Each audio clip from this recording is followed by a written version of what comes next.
இன்றைக்கி வெஜிடபிள் வீட் spiral pasta தான் செய்ய போகிறோம். அதுக்கு வந்து 2 கப்பு பாஸ்தா எடுத்துக்கலாம்.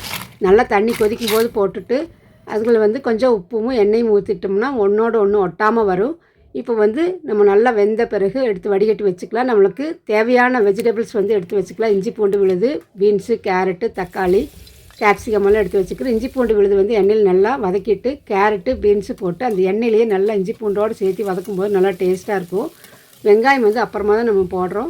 கண்ணாடி பதத்துக்கு வரும். கேப்சிகம் சேர்த்திக்கலாம். தக்காளி ஒரு தக்காளி பொடியை கட் பண்ணி வச்சதும் சேர்த்திட்டு உப்பு தேவையான அளவு சேர்த்து நல்லா வதக்கிக்கலாம். உப்பு ஆல்ரெடி நம்ம போட்டிருக்கிறோம் அந்த பாஸ்தா வேகிறதுக்கு, அதனால் பார்த்துட்டு போடுங்க. கரம் மசாலா ஒரு 1/2 ஸ்பூனு, 1/4 ஸ்பூன் சீரகத்தூள், சில்லி ஃப்ளேக்ஸ் போட்டுட்டு நல்லா கலந்து விட்டுட்டு 2 ஸ்பூன் அளவுக்கு டொமேட்டோ கெச்சப் போட்டுட்டு நல்லா கலந்து விட்டுட்டு நம்ம வேக வச்ச தண்ணி கொஞ்சம் 2 ஸ்பூன் ஊற்றிட்டு வேக வச்ச பாஸ்தாவை சேர்த்து நல்லா மிக்ஸ் பண்ணால் வெஜிடபிள் பாஸ்தா ரெடி. இது எல்லாருக்குமே பிடிக்கும்.